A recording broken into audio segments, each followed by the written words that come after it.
আসলে এটা নিয়ে আমাদের সবারই একটা এখন অস্থিতিশীল অবস্থা চলছে এবং আমরা সবাই উদ্বিগ্ন। বাট একটা গুড পার্ট হচ্ছে যেটা হয়তো চলে গেছিল 27-28, সেটা আপনি দেখবেন যে গত 2-1 দিনে কিন্তু কমে এসছে, 123-24-এ চলে এসছে। আপনি অনেকটা কারণটা কিন্তু অনেকটাই বলে ফেলেছেন। আসলে যেটা হয়েছে যে আমাদের তো, আপনি জানেন যখন এই সরকার টেক ওভার করে, যে এই মুভ পরিবর্তিত পরিস্থিতিতে, তখন বেশ কিছু ওভারডিউ ছিল, বিশেষ করে সরকারি ব্যাংকের প্রায় $2.5 বিলিয়ন, এবং সাথে সাথে প্রায় অনেকগুলো ব্যাংকেরও কিন্তু অনেক ওভারডিউ পেমেন্ট ছিল উইথ দ্য আপনার যে করসপন্ডেন্ট ব্যাংকগুলো যেগুলো আসে ইম্পোর্ট লায়াবিলিটিস।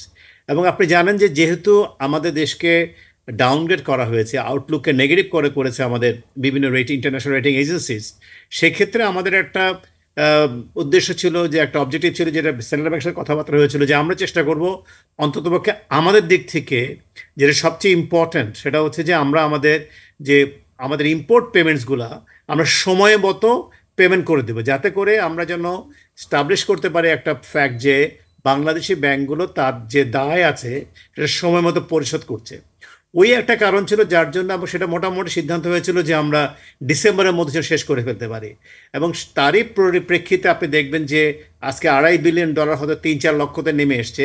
এবং অন্যান্য এর সাথে সাথে কিন্তু আপনি জানেন যে সারের এলসি হয়েছে, আপনার রোজাকে সামনে রেখে বড় বড় এলসি হয়েছে, বেশ কিছু বড় বড় এলসি কিন্তু হয়েছে। এবং তার কারণে কিন্তু, এবং সমস্ত কিন্তু এলসিগুলো ছিল আপনার সাইট এলসি, যেহেতু আপনার ডলারের আপনার রেটের ডিভ্যালুয়েশনের কারণে এখন কাস্টমাররা চেষ্টা করছে যে সাইট এলসি করার জন্য, এবং সেই সব কারণে কিন্তু আপনার ডলারের উপর একটা চাপ ছিল। আরেকটা যেটা আপনি বলেছেন যে আসলে একটা এডিশনাল লেয়ার কিন্তু চলে এসছে, সেটা হচ্ছে অ্যাগ্রিগেটর। এই অ্যাগ্রিগেটরগুলো করছে কি, এরা বড় বড় অ্যাগ্রিগেটর, এরা ছোট ছোট যে সমস্ত এক্সচেঞ্জ হাউসগুলো আছে, সেই সমস্ত এক্সচেঞ্জ হাউসগুলো থেকে কিন্তু এরা ডলারগুলোকে কম মানে পাইল আপ করে, কালেক্ট করে। তারা হয়তো কোনোখানে 124 দেয়, কোনোখানে 25 দেয়, কোনোখানে 125, মানে 55। এখানেও একটা সিন্ডিকেট এবং মনোপলি করে রেখেছে। এক্স্যাক্টলি। এই যে আপনি সিন্ডিকেট কিংবা মনোপলির কথা বলছেন, তাহলে বাংলাদেশ ব্যাংক কি করছে, কিংবা যারা নীতি নির্ধারণী, যারা এগুলো দেখবে, দেখভাল করবে, আর দেশের আর্থিক খাত, তারা তারা কি করছে?